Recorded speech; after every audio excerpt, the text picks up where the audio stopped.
తెలుగు సంబరాల తీయదనం అలనాటి రుచుల సరికొత్త రూపం పరంపర స్వీట్స్. వృద్ధురాలు అనే కనికరం కూడా లేకుండా కోపంతో ఊగిపోయిన కోడలు అత్తపై విచక్షణ రహితంగా దాడి చేసిన ఘటన హైదరాబాద్లోని మధురానగర్లో చోటు చేసుకుంది. తలుపు చాటున ఉన్న అత్తను లాక్కొచ్చి మరీ పిడుగుద్దులు కురిపించింది. ఈ ఘటనలో అత్తకు తీవ్ర గాయాలయ్యాయి. అత్తను కోడలు కొడుతున్న దృశ్యాలు ఇప్పుడు సోషల్ మీడియాలో వైరల్ గా మారాయి.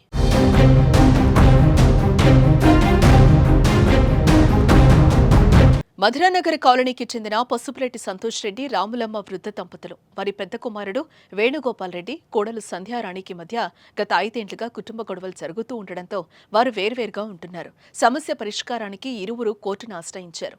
తనను అత్తింటి వారు ఇంట్లోకి రానివ్వడం లేదని సంధ్యారాణి కోర్టుకు తెలుపగా ఇంటికి వెళ్లొచ్చని ఇటీవల కోర్టు ఆర్డర్ ఇచ్చింది. దీంతో శుక్రవారం సంధ్యారాణి కోర్టు ఆర్డర్తో పాటు తన తరపున బంధువులతో అక్కడికి చేరుకుంది. అయితే సంధ్యారాణి అత్తామామలు కోర్టు ఇచ్చిన ఆర్డర్పై ఇంటి అడ్రస్ వేరుగా ఉందని వెళ్లిపోవాలని చెప్పారు. దీంతో ఆగ్రహానికి గురైన సంధ్యారాణి అత్తపై దాడికి దిగింది. మామ సంతోష్ రెడ్డి అంధుడు, పక్కనే తన భార్యపై కోడలు దాడి చేస్తున్నా చూడలేని దయనీయ స్థితిలో ఉన్నాడు. కోడలు చేతిలో దాడికి గురైన రాములమ్మ అరుస్తూ ఉండగా సంధ్యారాణి ఆమెతో పాటు వచ్చిన వారు వెళ్లిపోయారు. తనపై తన కోడలు హత్యాయత్నం చేసిందని రాములమ్మ నాగోల్ పోలీసులకు ఫిర్యాదు చేసింది. అనంతరం రాములమ్మను కుటుంబ సభ్యులు స్థానిక ఆసుపత్రిలో చేర్పించారు.